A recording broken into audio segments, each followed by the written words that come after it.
Hello, everybody. My name is Masood Olia, and I'm a faculty in the School of Engineering at Wentworth Institute of Technology.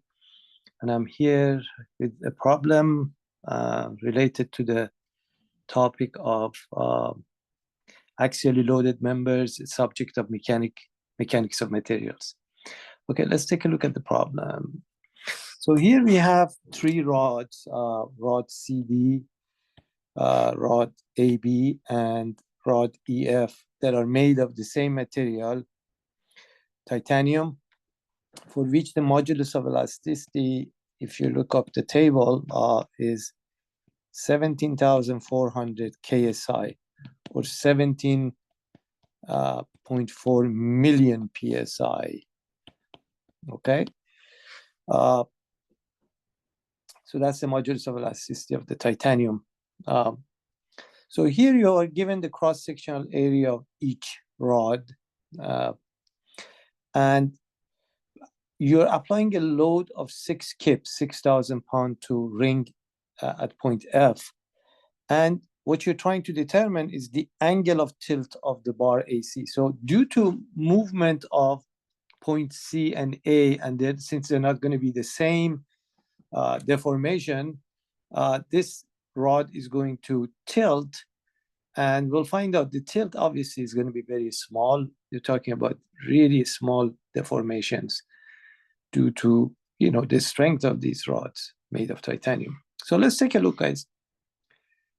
So the first thing I have to do is to find out what is the load generated due to this 6 kip load here in rod CD and in rod AB. So I have to find the force. So I'm going to draw a free body diagram of this bar AC, which is obviously initially vertical. So this is the 6 kip right here. And then we have the load or the tension in rod CD and the tension in rod AB. I call them FAB and FCD. Okay, so here you basically have to apply the equilibrium equations. You have two equations, basically two unknowns and two equations, just the moment equation and the balancing the forces in the x direction. So I'm going to go ahead, take moment about A or C, doesn't matter. So if I take moment about A, say counterclockwise, it's positive. The moment of FCD about A is FCD. As you can see, the dimensions, this is 2 feet here, and this is 1. So FCD about A would be FCD times 3 feet. And then the moment of the 6 kip is going to go clockwise about A, 6 times 1. So clearly here, FCD becomes 2 kip. And because the sum of the forces in the X must be equal to 0, right? So FAB and FCD, the sum has to be equal to what? 6 kip. So since FCD is 2, therefore this guy has to be 4. So FAB becomes 4 kip. All right, so that was easy. You could see actually from the placement of that 6 kip being a 1 to 2 that the load in closer to the tension closer to the load has to be twice as much, 4 and 2, as the other one. All right, so now look, guys, I have to now determine how much, for example, point C is going to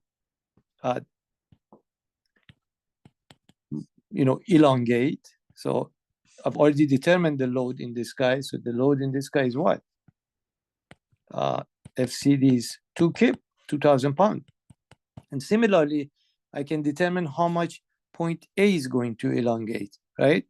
So remember, they have different length, different cross-sectional area. So this is point C, this is D, this is A, and this is B. And what did we get for the load here? We got 4 kip. So FAB is 4 kip. So remember, the featured equation for axially loaded members or deformation, call it elastic deformation, is the equation is P load times the length divided by E times A. All right. So let's go ahead and find how much point C is going to deform. So that would be FCD times the length of CD divided by E one material, same material, and the cross-sectional area is different. I'm going to put the unit here so you can see that the outcome is going to be in inches. So 2 kip is the load in tension, obviously. What you have to be careful is the length of this bar is 4 feet, but that 4 feet has to be converted to inches for consistency of the units. A minute ago, we said that E is 17,400. KSI is kip per inch squared. And the area is 1 inch squared, right? So look at the unit, guys. Inch squared, cancel, kip, and kip cancel. So the final unit is going to be inches. So what do we get? Let's check. What we get for this guy is, I have it right here, 0.00555172. So you see, it's very small amount of deformation. Similarly, delta A, how much point A is going to deform or elongate?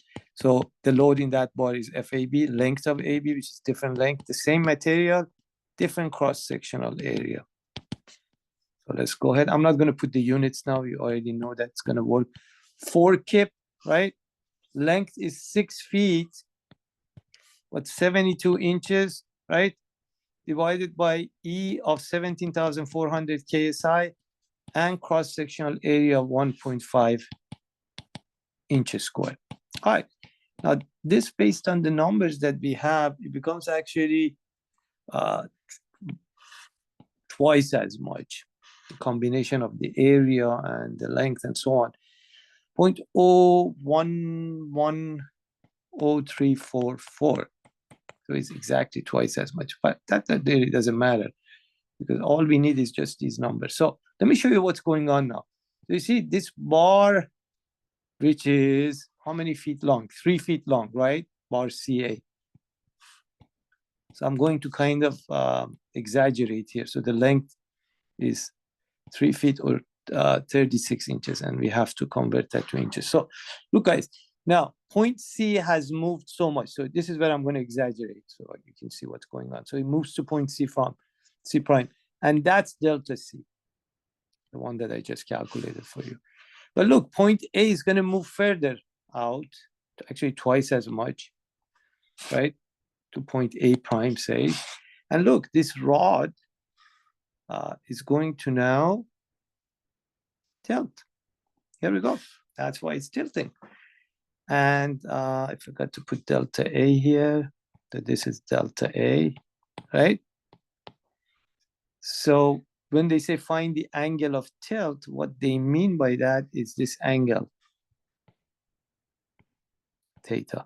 That's what you're trying to find. So you could see that just do the tangent. Tangent is what? Opposite over adjacent.